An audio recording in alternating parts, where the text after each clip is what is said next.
Kumbakonam நீராளி paramedical கல்வி நிறுவனத்தில் 2026ஆம் ஆண்டிற்கான மாணவர் சேர்க்கை நடைபெற்றுக் கொண்டிருக்கிறது. இன்னைக்கு முதல்வர் விஜய் அவர்களுடைய பிறந்த நாள். 2 நாள் விடுமுறைக்கு பிறகு தமிழக சட்டப்பேரவை மறுபடியும் கூடியிருக்கு. முதலமைச்சர் விஜய் அவர்களுடைய பிறந்த நாள்ல ஆளுநர் உரைக்கு நன்றி தெரிவிக்கும் தீர்மானத்தின் மீது விவாதமும் நடந்துச்சு பார்த்திபன். அதோட ஆளுநர் உரை மீதான விவாதத்துக்கு முதலமைச்சர் விஜய் நாளைக்கு பதிலுரை வழங்குறாரு. ரைட், அது மட்டும் இல்லை, இந்த சட்டப்பேரவை கூட்டத்தொடரை பொறுத்த வரைக்கும் இன்னைக்கு முதலமைச்சருக்கு பர்த்டே அப்படின்றத தாண்டி நிறைய ஸ்பீச்சஸ் பார்க்கவே ரொம்ப சுவாரஸ்யமாக இருந்துச்சு. ஸோ நாளைக்கும் என்ன பேசியிருக்காங்க, குறிப்பாக முதலமைச்சர் என்ன பதில் தரப்போகிறார் அப்படின்ற ஒரு கியூரியாசிட்டி, ஒரு எதிர்பார்ப்பு மேலோங்கி இருக்கிறது. ஸோ அது தொடர்பான செய்திகளையும் தொடர்ந்து உங்கள் தந்தி தொலைக்காட்சியில் பார்த்துக்கிட்டே இருங்க.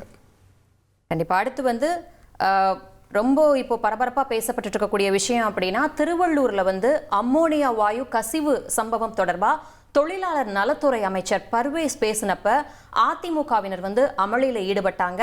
மேகதாது அணைக்கு எதிரான தீர்மானத்துல திருத்தம் சேர்க்கப்பட்டது தொடர்பாகவும் விவாதிக்க கோரி அதிமுகவினர் முழக்கமிட்டாங்க. முதல்ல எங்களை பேச அனுமதிங்க அப்படின்னு அதிமுகவினர் கோரிக்கை வச்சாங்க.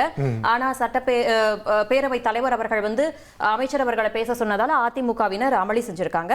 அதே போல மேகதாது அணைக்கு எதிரான தீர்மானத்திலையும் எதுக்காக புதிய நடுவர் மன்றம் அமைக்கணும் அப்படின்னு ஒரு எதிர்ப்பை பதிவு செஞ்சுக்கிட்டு இருக்காங்க. ஏற்கனவே இருக்கக்கூடிய காவிரி நடுவர் மன்றம் மற்றும் நீதிமன்ற தீர்ப்புப்படியே புதிய அணைகளோ இல்ல புதிய பாசன திட்டங்களோ இதுல மேற்கொள்ளக்கூடாது அப்படின்னு அவங்களுக்கு கர்நாடகாவுக்கு உத்தரவிட்டு இருக்காங்க. அப்படிக்கும் போது நீங்க புதிய நடுவர் மன்றம் அமைச்சிங்க அப்படின்னா இந்த மேகதாது விவகாரத்தை அது நீர்த்து போக செய்யும். அந்த கால இடைவெளியில கர்நாடகா இந்த மேகதாது அணை விவகாரத்தை இன்னும் தீவிரப்படுத்த வாய்ப்பு இருக்கு அப்படின்னு சொல்லி அதிமுகவினர் மட்டும் இல்லாம பாமகவினர், இடதுசாரிகளும் கூட தொடர்ந்து குரல் எழுப்பிட்டு இருக்காங்க. ரைட், அந்த காட்சிகளையும் பார்த்துடலாமா? கண்டிப்பா. இந்த விபத்தின் காரணமாக இதுவரை அங்கு பணியில் இருந்த 74 நபர்கள், 70 பெண்கள்,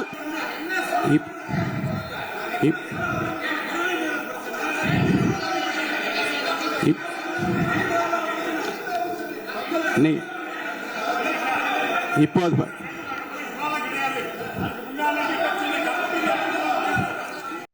சட்டப்பேரவை நேரலையின் போது உறுப்பினர்கள் கண்ணிய குறைவா நடக்கக்கூடாதுன்னு சபாநாயகர் கேட்டுக்கிட்டாரு. கண்ணிய குறைவா நடந்தா உரிமை மீறல் நடவடிக்கை எடுக்கப்படும்னு ஒரு எச்சரிக்கையானது உறுப்பினர்களுக்கு விடுக்கப்பட்டிருக்கு. அவர் என்ன பேசியிருக்காருன்றதையும் பார்த்துடலாம். கண்டிப்பா. பேரவையில் சில உறுப்பினர்கள் அவையில் உள்ள மற்ற உறுப்பினர்களை கேலி செய்யும் வகையில் செய்த முகபாவனைகள் மற்றும் சைகை மொழிகள் பேசியவை கடந்த 2 நாட்களாக சமூக வலைதளங்களில் ஊடகங்களிலும் வேகமாக பரவி வருகிறது. இது சட்டமன்ற பேரவையின் மாண்பையும் கண்ணியத்தையும் குறைக்கும் வகையிலான செயலாகும்.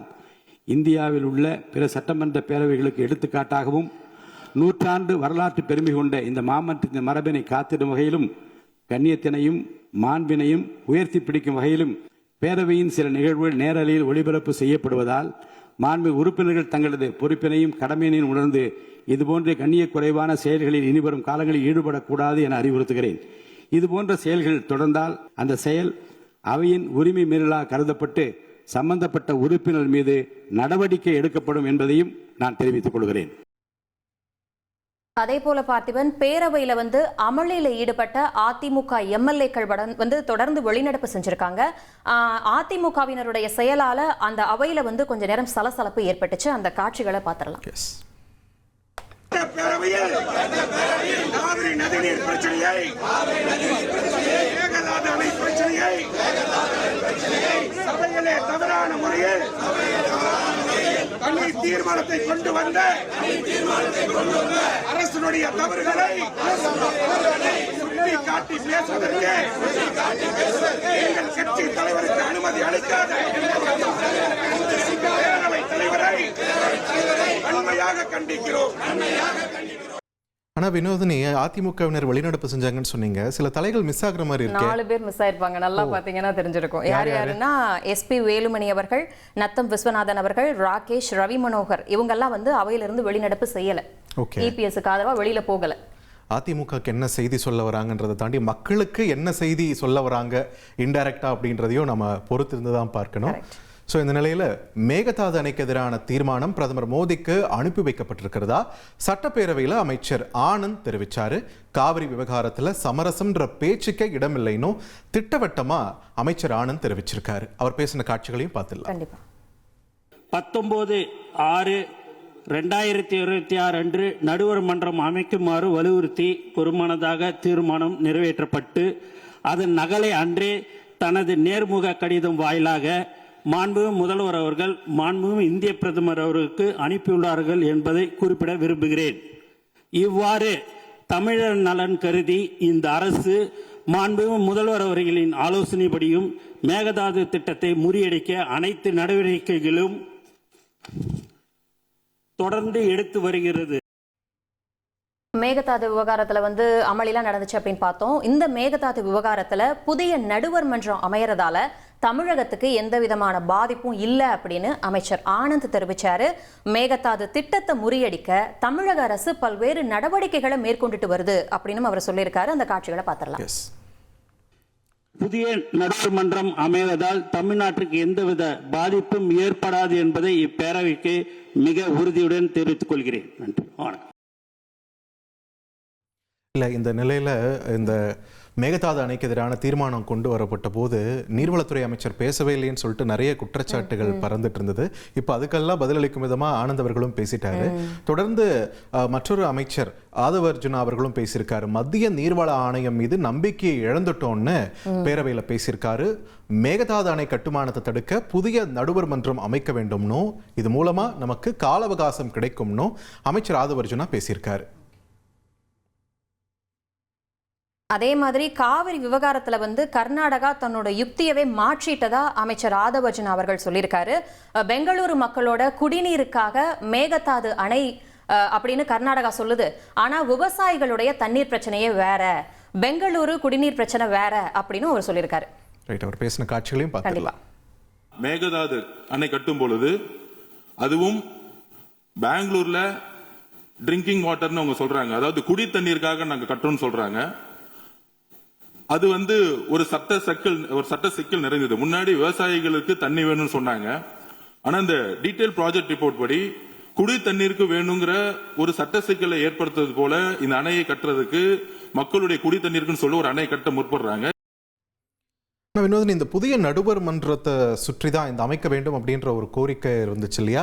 அதை தொடர்ந்து அந்த தீர்மானமும் வெளியாச்சு. அதை வந்து ஆதரிக்கல அப்படின்ற ஒரு நிலைப்பாடை அதிமுக எடுத்திருக்குன்றதை பார்க்குறோம். கட்சியின் பொதுச் செயலாளர் எடப்பாடி பழனிசாமி இது ஓப்பனாகவே பேசியிருக்காரு. மேகதாது விவகாரத்தில் வரைவு தீர்மானத்தை மட்டும்தான் அதிமுக ஆதரிக்குது, ஆனால் அந்த புதிய நடுவர் மன்றத்தை நாங்கள் ஆதரிக்கவில்லை அப்படின்னும் பேசியிருக்காரு. செய்தியாளர்களை சந்திச்சு அவர் பேசின காட்சிகளையும் பார்த்துடலாம். 2020 நிகழ்ச்சி நிரல் வரிசை எண் 5 குறிப்பிட்ட வரைவு தீர்மானத்தை மட்டும் அனைத்து இந்திய அண்ணா திராவிட முன்னேற்ற கழகம் சார்பில் ஆதரித்ததும் என்பதை மீண்டும் வலியுறுத்துகிறேன். 19/6/2026 அன்று சட்டப்பேரவை விதி 104 படி முன்மொழியப்படாத இடைச்செருளுடன் சேர்க்கப்பட்ட திருத்திய தீர்மானத்தை நாங்கள் ஆதரிக்கவில்லை என்று கூறுகிறேன். மேகதாது பத்தி இனி பேசுறதுக்கு அனுமதி இல்லை அப்படின்னு சபாநாயகர் JCT பிரபாகர் அவர்கள் கண்டிப்போட இன்னைக்கு சொல்லியிருக்காரு. தீர்மானம் கொண்டு வந்தப்ப நீங்க ஆட்சேபனை தெரிவிக்கல, ஆனா நிறைவேறினதுக்கு அப்புறம் விவாதம் நடத்த கோருவது எதுக்காக அப்படின்னு அவர் கேள்வி எழுப்பியிருக்காரு. அது தொடர்பான காட்சிகளை பார்த்துடலாம். திருத்தங்களுடன் இது ஏற்கப்படுகிறது, ஏற்போர் ஆமேன்க என்று நான் சொல்லுகிற போதாவது திருத்தங்களில் எங்களுக்கு உடன்பாடு இல்லை என்ற யாரா கையை உயர்த்தி பேசியிருக்கலாம். அதுவும் நீங்க பேசவில்லை.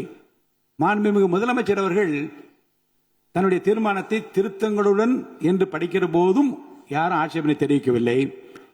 இதெல்லாம் கடந்த பிறகு ஏகமனதாக என்று இந்த செய்தி எல்லாருக்கும் தெரிந்து, மக்களுக்கும் தெரிந்து, நாட்டுக்கும் தெரிந்து, ஏட்டிலெல்லாம் வெளிவந்த பிறகு இப்படி திருத்தங்களை பற்றி பேசிக் கொண்டிருப்பது சட்ட விதிகளுக்கு முரணானது, நம்முடைய உணர்வுகளுக்கு முரணானது, தமிழர் உரிமைக்கு எதிரானது என்று நான் கருதுகின்றேன்.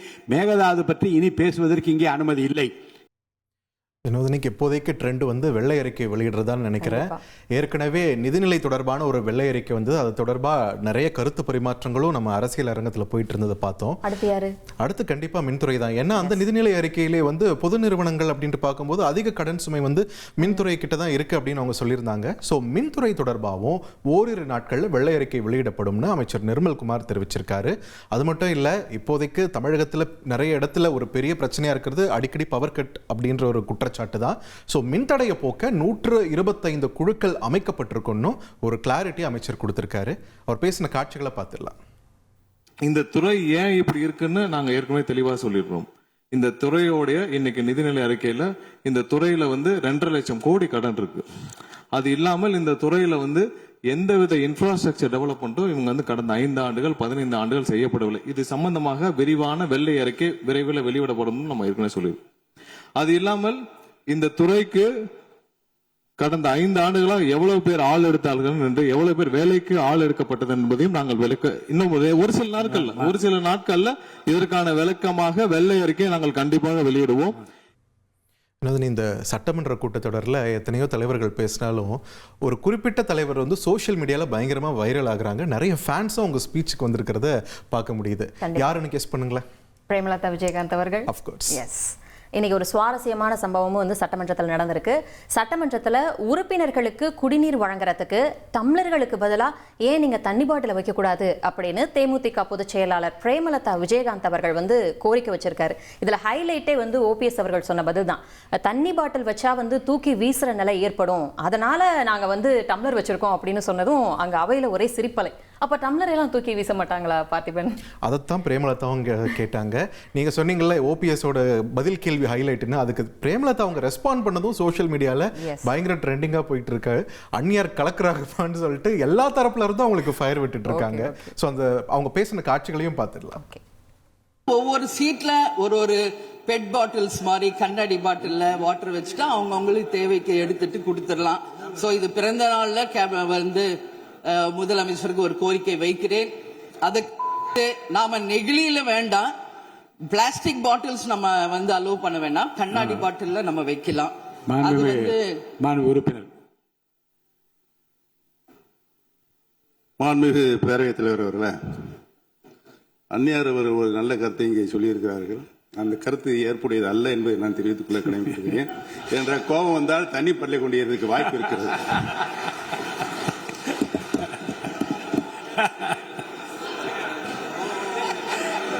உறுப்பினர் பேசலாம். இப்போ தண்ணி பாட்டில் தான் வீசணும்னு கிடையாது, டம்ளர்ல கூட வீசி அடிக்கலாம். உறுப்பினர் வழக்கமாக எந்த எமோஷனும் காட்டிக்காத முதலமைச்சரையே சிரிக்க வச்சுட்டாங்க இந்த கான்வர்சேஷன் வச்சு. அதனாலவே இது எக்ஸ்ட்ரா ஒரு மைலேஜ் இளம் தலைமுறையினர் மத்தியிலையும் இந்த வீடியோக்கு கிடைச்சிருக்கு அப்படின்றத பார்க்குறோம். இந்த நிலையில் அதே அவலாஞ்சி, அதே சாக்லேட் ஃபேக்டரி மாதிரி ஒரு 2-3 வாரத்துக்கு முன்னாடி நடந்த பிரச்சனை மறுபடியும் இப்போ சட்டமன்ற கூட்டத்தொடர்லையும் எதிரொலிச்சிருக்கு. இந்த குத்து விளக்கு ஏற்றுவது தொடர்பான ஒரு மோதல் வந்துச்சு இல்லையா? மேயர் பிரியா அவர்களுக்கும் தாவேக எம்எல்ஏ பல்லவி அவங்களுக்கும் இடையே ஏற்பட்ட இந்த விவகாரத்தில் அரசு நிகழ்ச்சிகளில் மரபு நெறிமுறைக்கு உட்பட்டு எம்எல்ஏக்களுக்கு முறையா அழைப்பு விடுக்கணும்னு சபாநாயகர் ஜேசிடி பிரபாகர் அதிரடி உத்தரவு பிறப்பிச்சிருக்காரு. கும்பகோணம் நீராளி பாராமெடிக்கல் கல்வி நிறுவனத்தில் 2026ஆம் ஆண்டிற்கான மாணவர் சேர்க்கை நடைபெற்றுக் கொண்டிருக்கிறது.